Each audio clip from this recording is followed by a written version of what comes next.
Coming up tonight on YCN News, despite earlier predictions of gasoline prices heading downward, prices continue to rise. The search for more information that could help solve a missing persons case is underway near the Vernon Dam in Hinsdale, New Hampshire. And more money is coming into a designated fund to help Vermont fight lawsuits by the food manufacturers upset with the GMO labeling law. For more news, weather, and sports, it's time for YCN, your local view. Now, your daily digest of the Dartmouth Lake Sunapee region, southern Vermont, and Windsor County. News, sports, weather, and all that is happening in our area. The news on YCN, your local view. Good evening, and welcome to this Tuesday edition of YCN News. I'm Rose Spillman. At last, warmer weather is here after the winter we've had. Time to get behind the wheel and drive, or at least want to. Pulling into the pumps to fill up may dampen your wanderlust. That's because despite earlier predictions of gasoline prices heading downward, prices continue to rise. AAA says in its fuel gauge report released yesterday that unrest and violence in Iraq is a reason for the price increase. The national average price for regular unleaded gasoline is $3.66 per gallon, close to what you may find locally. Northern New England AAA spokesperson Patrick Moody says the prices are higher than a year ago, even though production of crude oil in the U.S. is rising. Director of Federal Relations for AAA Avery Ash reports over the last 5 days the national average price per gallon is up about 2 cents a gallon. Almost 2 weeks ago, however, prices had dropped a few cents per gallon. No more. Ash says prices may continue to rise this summer. Expect to pay $3.55 to $3.70 a gallon, Ash predicts. That could go higher depending on unrest in the Middle East. It could be worse for New Englanders, at least, as this chart shows, the price may not reach the peak it did in 2011, and drivers in Hawaii, California, and Alaska have it tougher than motorists in the Northeast and New England. For the last 23 days, it costs upwards of $4 for a gallon of gasoline in those 3 states.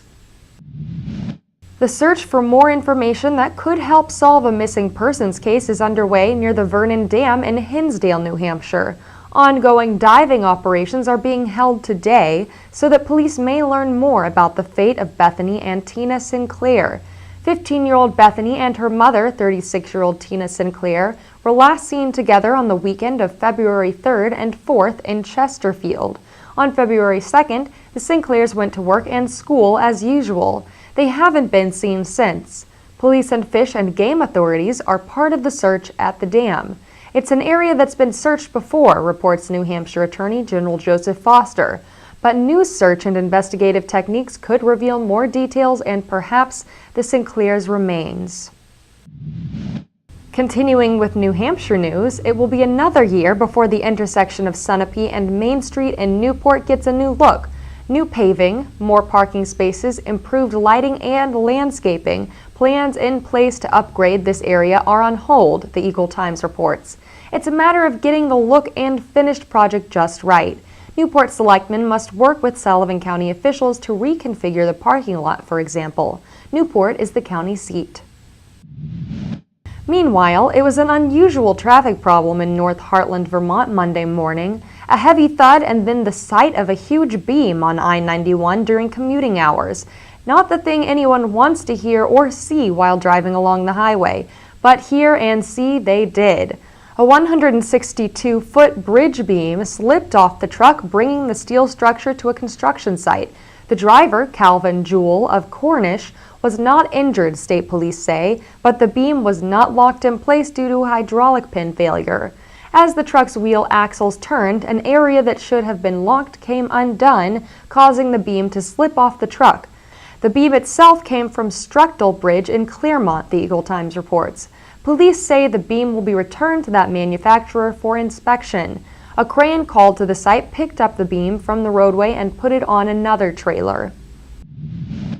In other earthly matters in Vermont, more money is coming into a designated food fight fund. It's money that's being set aside to fight lawsuits against the state by food manufacturers upset with the passage of a new law.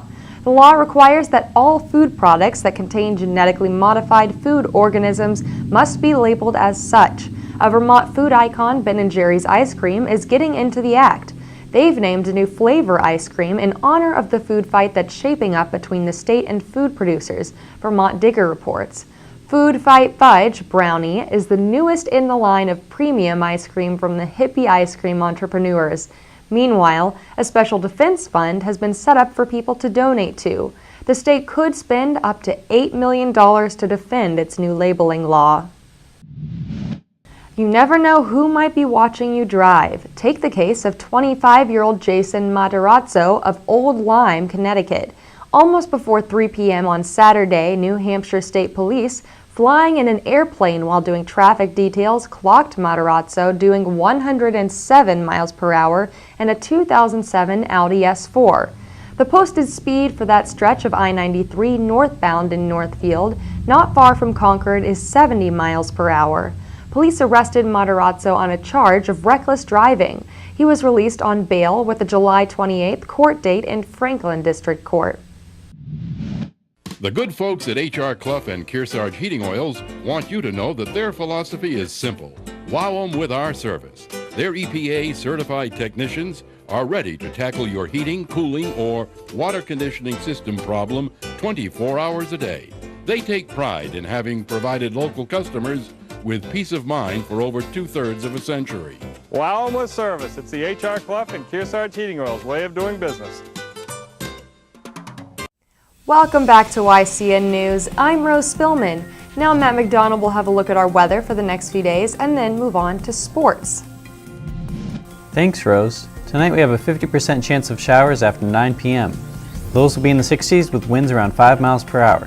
Tomorrow we'll have a high of 85 degrees with winds between 5 and 10 miles per hour. We'll have a 30% chance of rain with possible thunderstorms before 1 p.m. Wednesday night will be partly cloudy with lows in the 50s and calm winds. Thursday will be sunny with highs in the upper 70s and winds between 5 and 10 miles per hour. Thursday night will be clear with a low of 50 degrees. On our northeastern map, we can see approaching clouds expected to reach us after 9 p.m., bringing showers. The rain and possible thunderstorms should last into Wednesday afternoon. Then after the storms clear, we are expecting clear and sunny skies into Saturday. Now let's see what's coming up on our community calendar. Tomorrow in New Hampshire, the Danbury Board of Selectmen will meet at 6 p.m. In Charlestown, the Select Board is meeting at 6:30 p.m. Lebanon will hold their City Council meeting at 7 p.m. tomorrow night. Remember, you can submit local events from your community by sending them to news@ycnnow.com. And now it's time to look at sports. Our state's baseball team is the focus today.